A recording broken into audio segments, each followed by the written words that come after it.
The Brothers Karamazov by Fyodor Dostoevsky. Translated by Constance Garnett. Book 9, Chapter 4. The Second Ordeal. You don't know how you encourage us, Dmitri Fyodorovitch, by your readiness to answer, said Nikolai Parfenovitch, with an animated air, and obvious satisfaction beaming in his very prominent, short-sighted, light-gray eyes, from which he had removed his spectacles a moment before. And you have made a very just remark about the mutual confidence, without which it is sometimes positively impossible to get on in cases of such importance, if the suspected party really hopes and desires to defend himself, and is in the position to do so. We, on our side, will do everything in our power, and you can see for yourself how we are conducting the case. You approve, Ippolit Kirillovitch?" He turned to the prosecutor. "Oh, undoubtedly," replied the prosecutor. His tone was somewhat cold compared with Nikolai Parfenovitch's impulsiveness.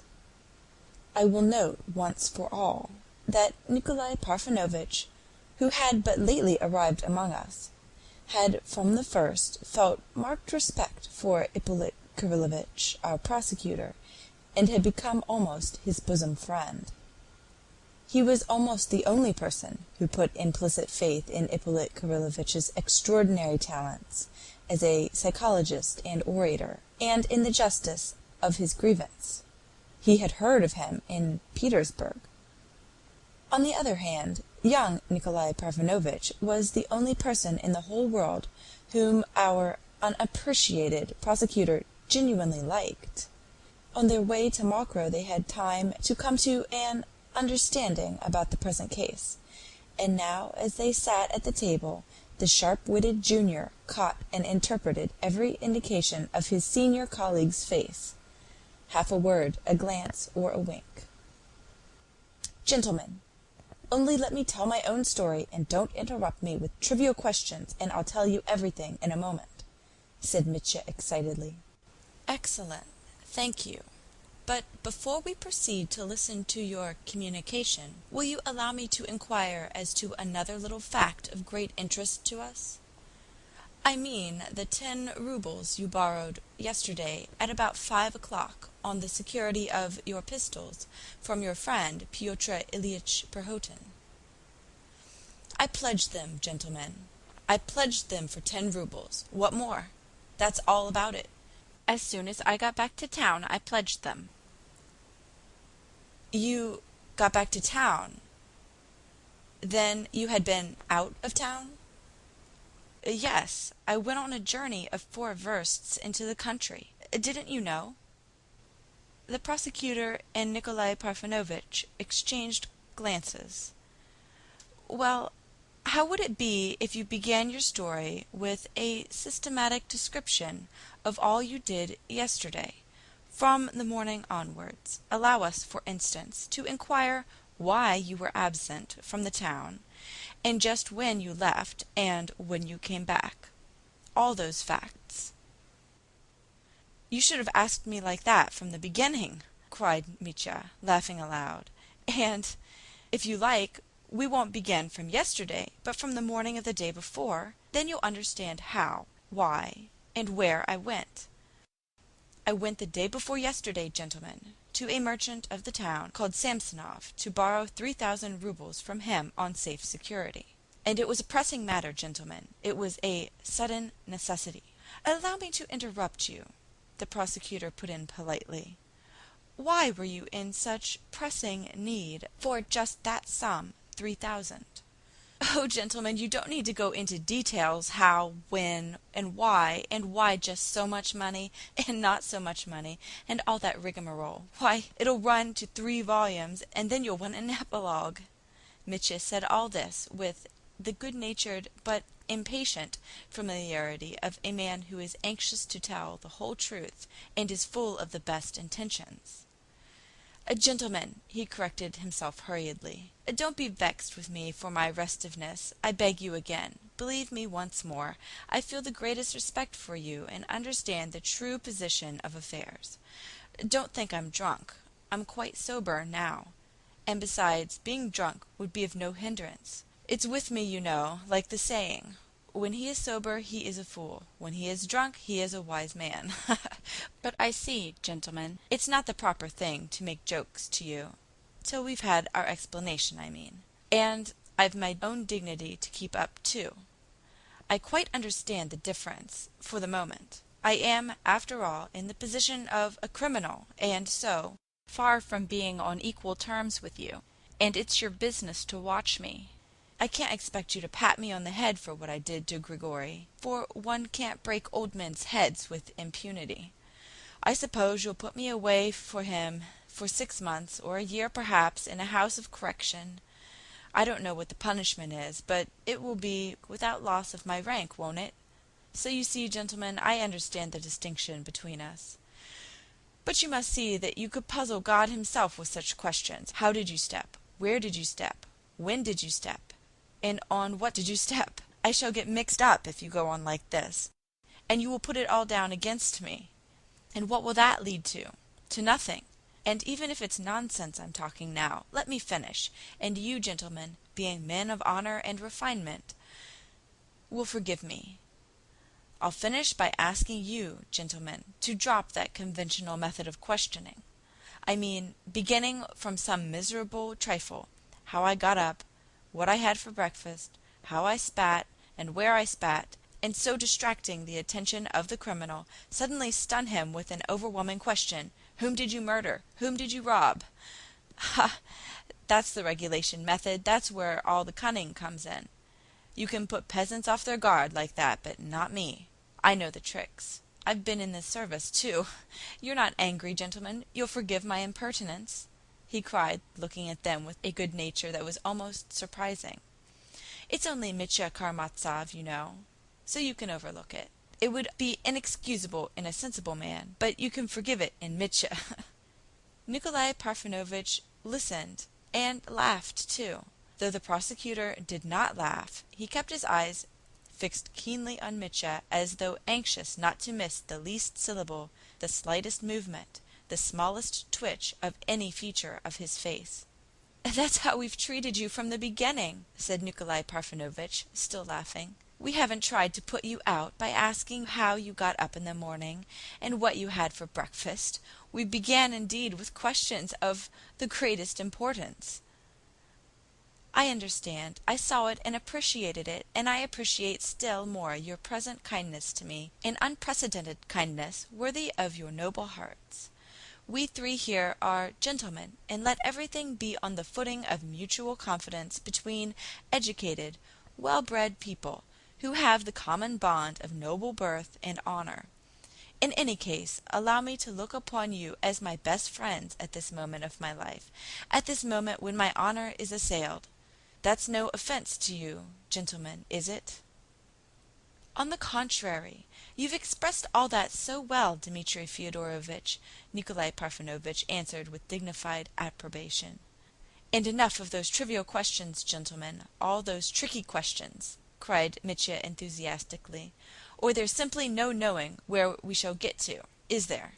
"I will follow your sensible advice entirely," the prosecutor interposed, addressing Mitya. "I don't withdraw my question, however. It is now of vital importance to us to know exactly why you needed that sum. I mean precisely 3,000. Why I needed it? Oh, for one thing and another. Well, it was to pay a debt." "A debt to whom?" "That I absolutely refuse to answer, gentlemen. Not because I couldn't, or because I shouldn't dare, or because it would be damaging, for it's all a paltry matter and absolutely trifling, but I won't, because it's a matter of principle. That's my private life, and I won't allow any intrusion into my private life. That's my principle. Your question has no bearing on the case, and whatever has nothing to do with the case is my private affair. I wanted to pay a debt. I wanted to pay a debt of honor, but to whom? I won't say." "Allow me to make a note of that," said the prosecutor. "By all means. Write down that I won't say, that I won't. Write that I should think it dishonorable to say." "Ach, you can write it. You've nothing else to do with your time." "Allow me to caution you, sir." "And to remind you once more, if you are unaware of it," the prosecutor began, with a peculiar and stern impressiveness, "that you have a perfect right not to answer the questions put to you now, and we on our side have no right to extort any answer from you if you decline to give it for one reason or another. That is entirely a matter of your personal decision. But it is our duty, on the other hand, in such cases as the present, to explain and set before you the degree of injury you will be doing to yourself by refusing to give this or that piece of evidence. After which I will beg you to continue." "Gentlemen, I'm not angry. Mitya muttered in a rather disconcerted tone. "Well, gentlemen, you see, that Samsonov to whom I went then. We will, of course, not reproduce his account of what is known to the reader already. Mitya was impatiently anxious not to omit the slightest detail. At the same time, he was in a hurry to get it over. But as he gave his evidence, it was written down, and therefore they had continually to pull him up. Mitya disliked this, but submitted, got angry, though still good-humoredly. He did, it is true, exclaim from time to time, 'Gentlemen, that is enough to make an angel out of Patience!' or, 'Gentlemen, it is no good your irritating me.' But even though he exclaimed, he still preserved for a time his genial, expansive mood. So he told them how Samsonov had made a fool of him 2 days before. He had completely realized by now that he had been fooled. The sale of his watch for 6 rubles to obtain money for the journey was something new to the lawyers.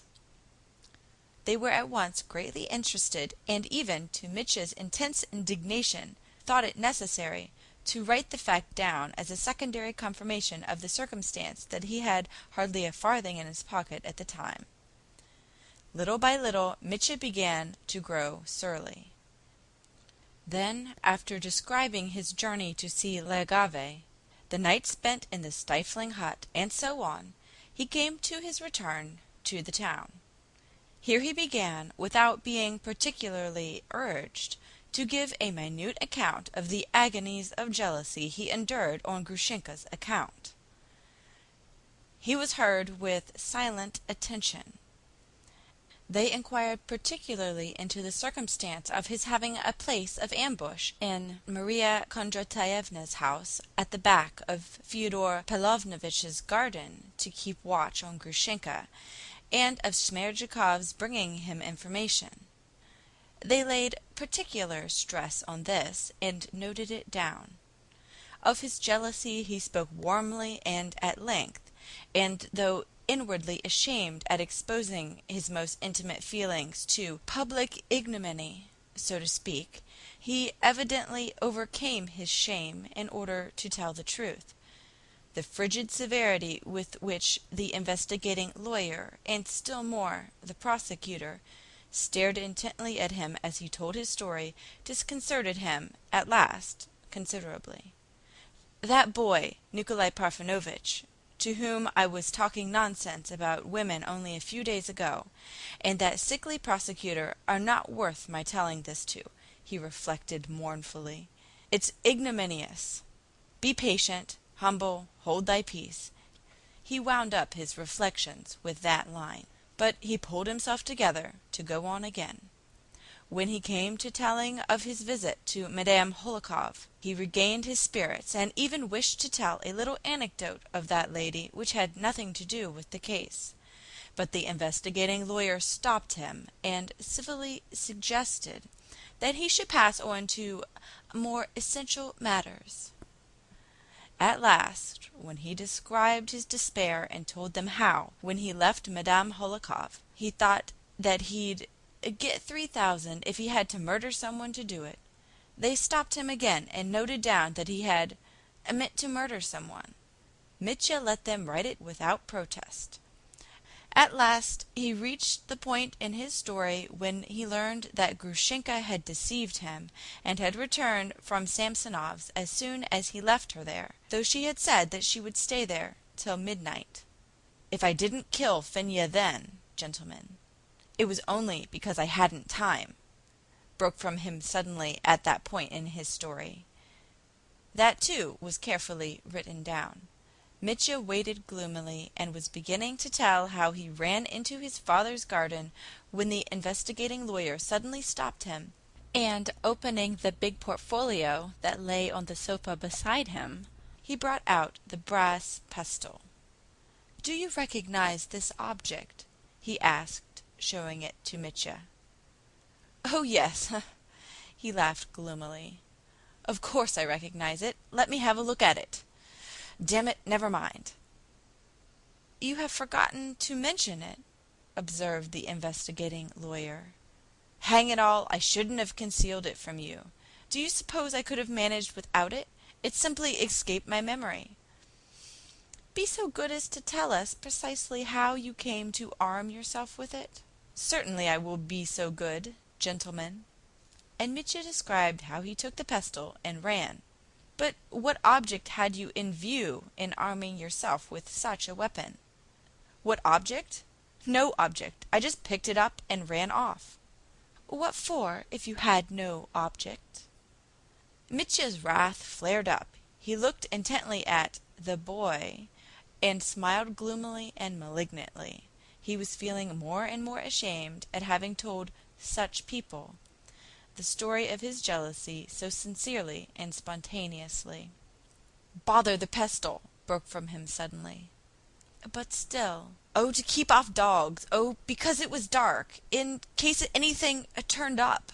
"But have you ever, on previous occasions, taken a weapon with you when you went out, since you're afraid of the dark?" "Ugh, damn it all, gentlemen, there's positively no talking to you!" cried Mitya, exasperated beyond endurance, and turning to the secretary, crimson with anger, he said quickly, with a note of fury in his voice, "Write down at once, that I snatched up the pestle to go and kill my father, Fyodor Pavlovitch, by hitting him on the head with it. Well, now are you satisfied, gentlemen?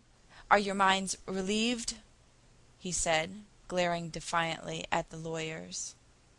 "We quite understand that you made that statement just now through exasperation with us and the questions we put to you, which you consider trivial though they are, in fact, essential," the prosecutor remarked dryly in reply. "Well, upon my word, gentlemen, I took the pestle. What does one pick things up for in such moments? I don't know what for. I snatched it up and ran, that's all. For to me, gentlemen, passons, or I declare I won't tell you any more."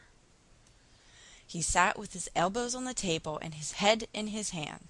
He sat sideways to them and gazed at the wall, struggling against a feeling of nausea. He had, in fact, an awful inclination to get up and declare that he wouldn't say another word, not if you hang me for it. "You see, gentlemen," he said at last, with difficulty controlling himself, "you see, I listen to you and am haunted by a dream. It's a dream I have sometimes, you know. I often dream it. It's always the same, that someone is hunting me, someone I'm awfully afraid of, that he's hunting me in the dark, in the night, tracking me, and I hide somewhere from him, behind a door or a cupboard, hide in a degrading way. And the worst of it is, he always knows where I am, but he pretends not to know where I am on purpose, to prolong my agony, to enjoy my terror. That's just what you're doing now. It's just like that." "Is that the sort of thing you dream about?" inquired the prosecutor. "Yes, it is. Don't you want to write it down?" said Mitya, with a distorted smile. "No, no need to write it down. But still, you do have curious dreams." "It's not a question of dreams now, gentlemen. This is realism. This is real life. I am a wolf and you are the hunters. Well, hunt him down." "You are wrong to make such comparisons," began Nikolai Parfenovitch with extraordinary softness. "No, I am not wrong at all," Mitya flared up again, although his outburst of wrath had obviously relieved his heart. He grew more good-humored at every word. "You may not trust a criminal or a man on trial tortured by your questions, but an honorable man, the honorable impulses of the heart, I say that boldly, No, that you must believe you have no right indeed. But be silent, heart, be patient, humble, hold thy peace. Well, shall I go on?" he broke off gloomily. "If you'll be so kind," answered Nikolai Parfenovitch. End of Chapter 4 of Book 9.